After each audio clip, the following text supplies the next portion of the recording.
I'm joined today by Mark Rosenberg, who's the founding director of the CDC's National Center for Injury Prevention and Control, also a retired assistant surgeon general. Mark, it's great to have you back. You know, there have been some changes reported in media about the extent to which the government and CDC can research gun violence. This is a topic that's been very controversial for some time.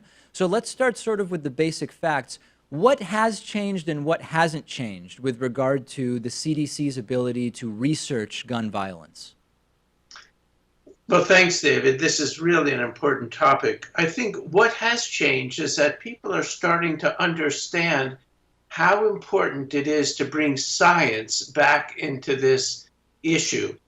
And what happened was marked in the last omnibus appropriations bill that was passed by Congress and then signed by the president. And this bill had language in it that quoted the new Secretary Azar of Health and Human Services. He said, the Dickey Amendment does not prohibit CDC from researching gun violence prevention. That was a very big step because there was a lot of misunderstanding before. People thought that the Dickey Amendment was a prohibition on the research, and it absolutely was not. What it was when it was passed, it was a compromise in 1996, a compromise between the NRA-led faction, which wanted to shut down the whole injury center and stop the research, and those people in Congress who wanted the research to go on. The compromise was the wording of the Dickey Amendment that said none of these funds that go to CDC can be used to promote or advocate gun control. It didn't say anything about research, and in fact, CDC was not in the business of advocating gun control.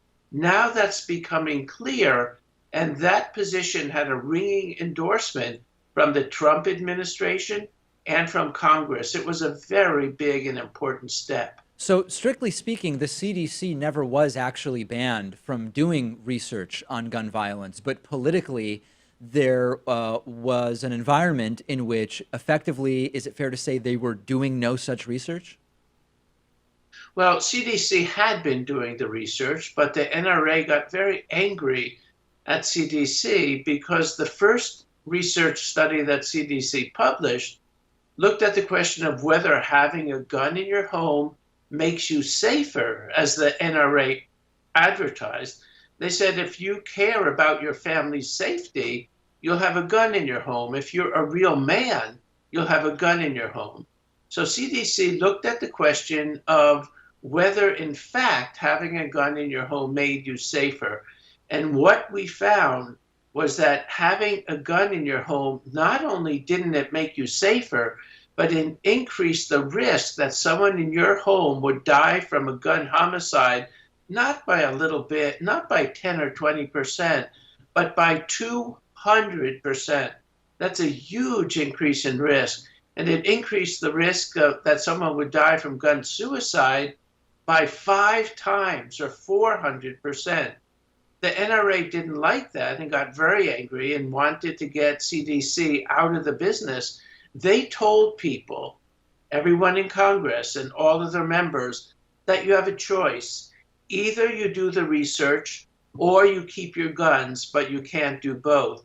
So they mounted a huge campaign against CDC, and the Dickey Amendment was basically a shot across the bow that said, if you do research in this area, we will make your life miserable by directing a letter to you stating you're violating the terms. So there's a concern about the language that now is present about this, which is that it appears at least to limit the ways in which the funding can be used to examining the causes of gun violence, but arguably restricting or preventing the CDC from looking at ways to prevent or solve the issue of gun violence. Is that relevant? Because you did say just a few minutes ago that that's not typically what the CDC would do anyway. That's not really the business that they're in.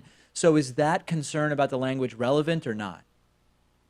I don't think that's a legitimate restriction on the scope of the research. The restriction says CDC can't lobby for gun control legislation. CDC never has and doesn't intend to lobby what they intend to do is basically look at the research to answer four simple questions. What's the problem?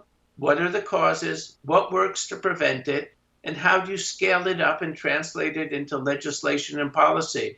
And I don't think there's any restriction on that. You've been following this issue for a very, very long time.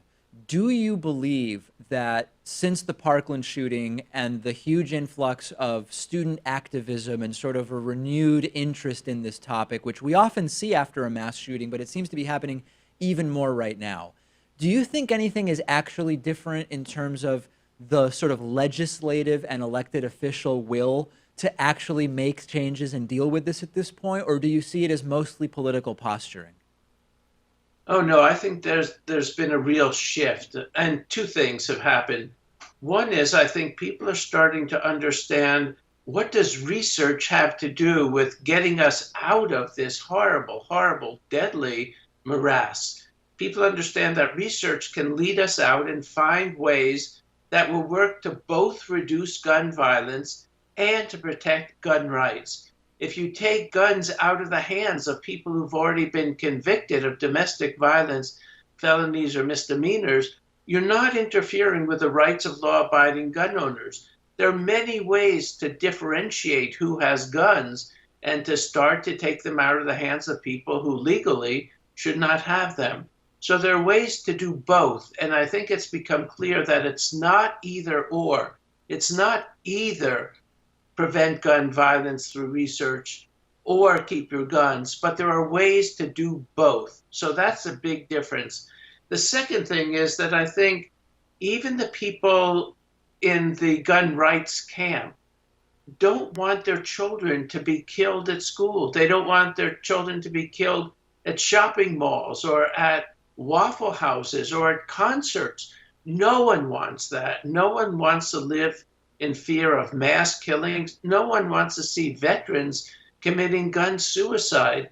Whether you're pro-gun rights or pro-gun control, Yeah, I mean, no one I wants to generally see these. agree with that. Here's my concern, though, Mark, right? Like, Yeah, I attribute good faith to the overwhelming majority of the people that are on the side of gun rights. It's not that they want to prevent kids from being killed, innocent people from being killed. Of course they do. The part where I think it gets complex is they don't see some kids being killed or some innocent people being killed or whatever as enough to override the Second Amendment as they perceive it in context of sort of America and the Constitution. So it's not, to me, an issue of they're indifferent to the deaths of kids. It's that they see the actions that some want to take, myself included, to protect kids and innocent people as pushing too far or pushing too hard against the Second Amendment. And I don't know how we can actually have a productive conversation if that's someone's point of view. I think there are people who still believe what the old NRA leadership told them, that if you do this research, you will lose all your guns. What's becoming clear is that that's not true. This was a lie that was fed to the membership and to legislators by the NRA leadership who wanted to stop the research at all costs. And now I think NRA members overwhelmingly want to do this research to find ways that can both protect their rights and reduce gun violence. I think that's a big change. And it's not either or. In fact, if we don't do the research, we probably won't be able to protect gun rights as well as we could if we do the research and find out what works to do both. There are so many ways to do both, and the research is the way to find them. What's the lowest hanging fruit in terms of actions that could be taken that are both politically viable and sort of legally tenable? Is it background checks? Is it the domestic violence exemptions? Like, where would you go first? Well, I think there are a lot of areas to start. One is waiting periods.